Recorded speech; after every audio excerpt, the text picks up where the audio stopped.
Hey, World History 2 kiddos, welcome back. We are going to continue down the road of the age of exploration. So, right now, we're going to discuss the Portuguese finally reaching Asia. In 1498, Vasco da Gama finally reaches Asia when he pulls into the port at Calicut, India. Da Gama is able to make bank.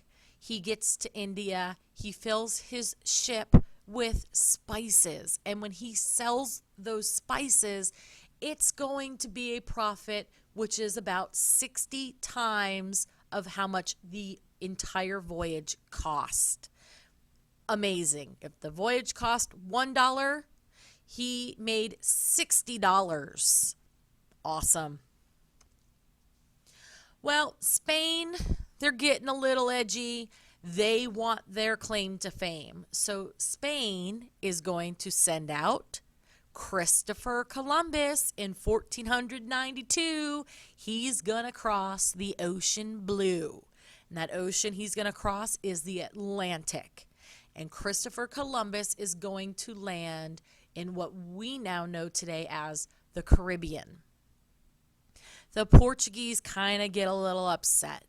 They believed that Columbus had reached Asia, and they were worried that he had claimed land for Spain, and that land had already been previously claimed by Portugal. So there's going to be a little tiff that's going to go on. So we're going to draft up what is called this Treaty of Tordesillas. The Pope, who is the head of the Catholic Church, he is going to step in, and he's going to prevent Spain and Portugal from going to war. These are two Catholic countries. It would not be good if they went to war against one another. So the Pope is going to develop an imaginary line, and he's going to call this imaginary line the line of demarcation. And that line of demarcation is going to divide the Atlantic Ocean in half from north to south. And the Pope is going to say all lands that are west of that line of demarcation belonged to Spain. And all lands east of that imaginary line were going to belong to Portugal. So let's take a look at this map. See that black line? This, my friends, is what the Pope drew as the line of Tordesillas. So I need you right now to take out a red colored pencil or a red marker if you have one, and I would like for you to make this line red.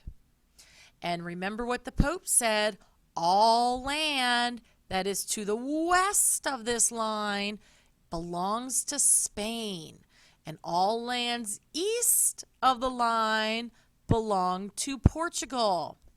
Who do you guys think got the best deal in this Treaty of Tordesillas? If you answered Spain, you are correct. Spain is going to get all of this land, and if you think about it today, we have Chile, we have Peru, and Argentina, and Colombia, Venezuela. All those countries speak Spanish. And if you look at this country right here, what country is this? If you answered Brazil, you are correct. And what language do they speak in Brazil?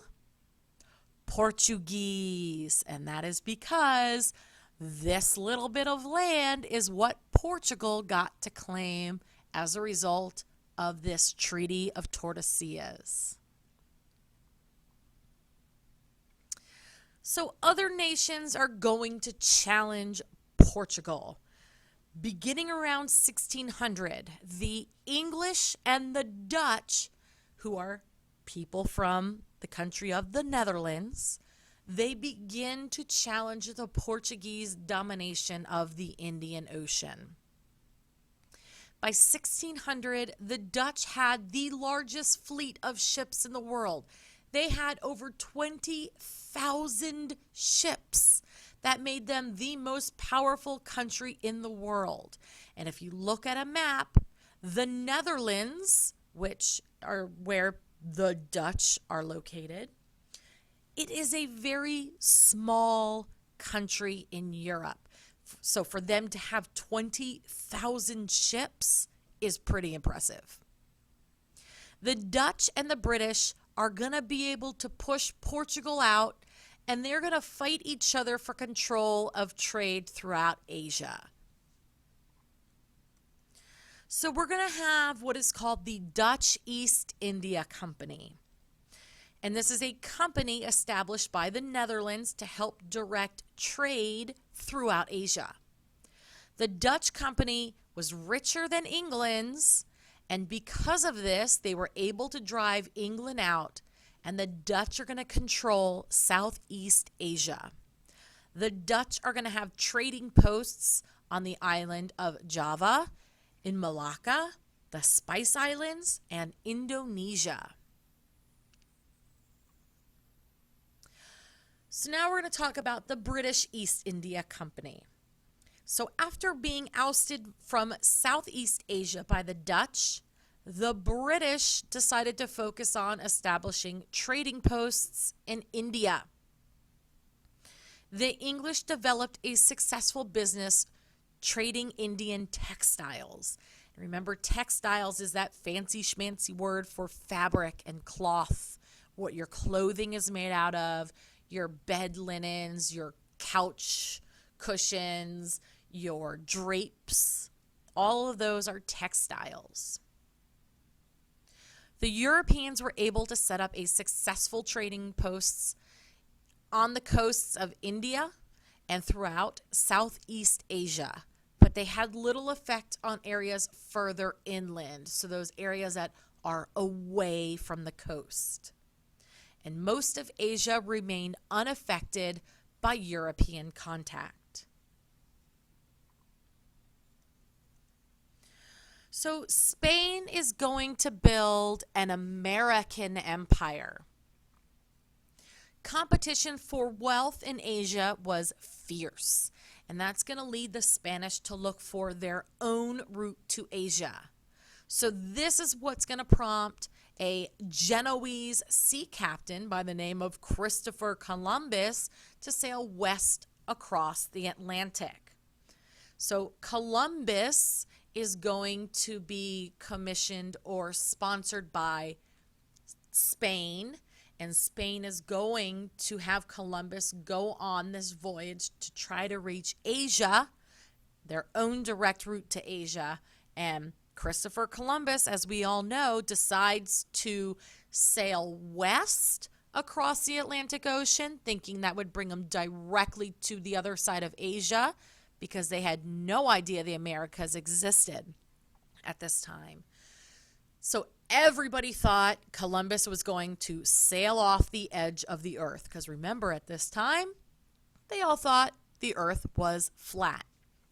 But we all know Columbus made it to, quote unquote, the Americas. He landed in the Caribbean. And this whole time that Columbus was in the Americas, he thought he was in India. So this is how the Native Americans get the name Indians, because Columbus thought he was in India. So let's take a look at this political cartoon. I know it's kind of hard to make out, but I think you guys can see enough.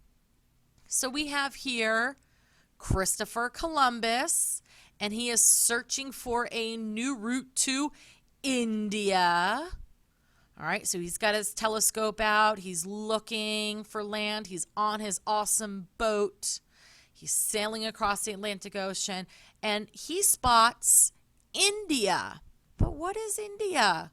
What I just said it was. India is not really India. It is the Americas.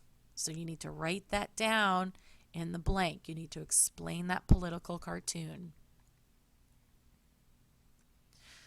So the voyages of Columbus, and Early October 1492, Columbus and his crew reached land.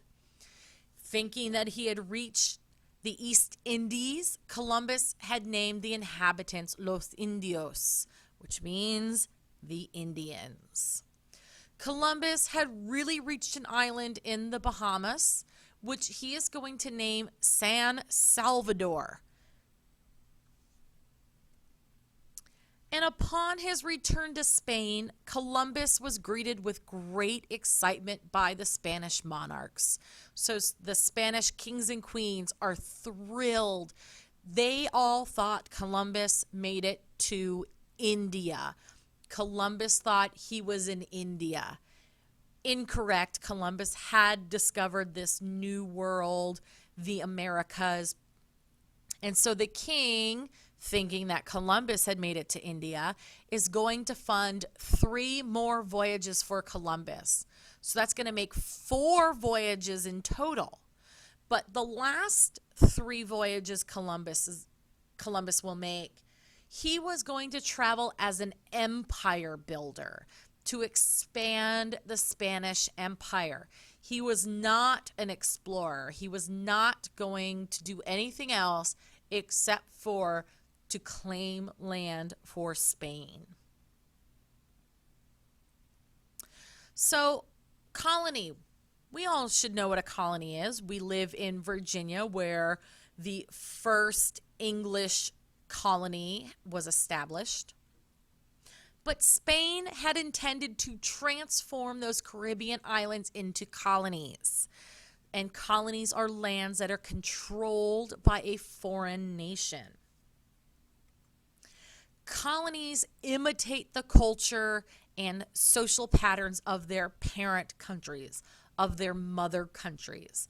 So here's an example of a parent country, an example we can all connect with here. Parent country would be England. So the English are going to send out colonists to claim land for England. They're going to sail all the way to what we now know as the Americas, and they're going to establish these colonies in the Americas. So here's Virginia. Woohoo, go Virginia!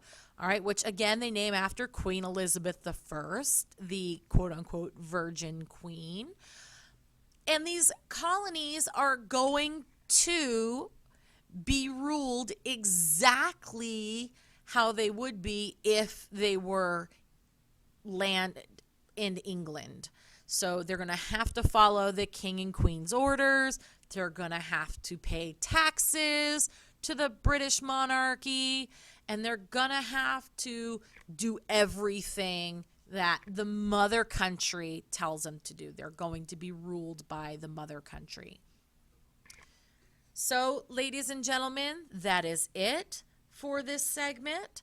I look forward to meeting you in class, and we can discuss Columbus in depth if you would like.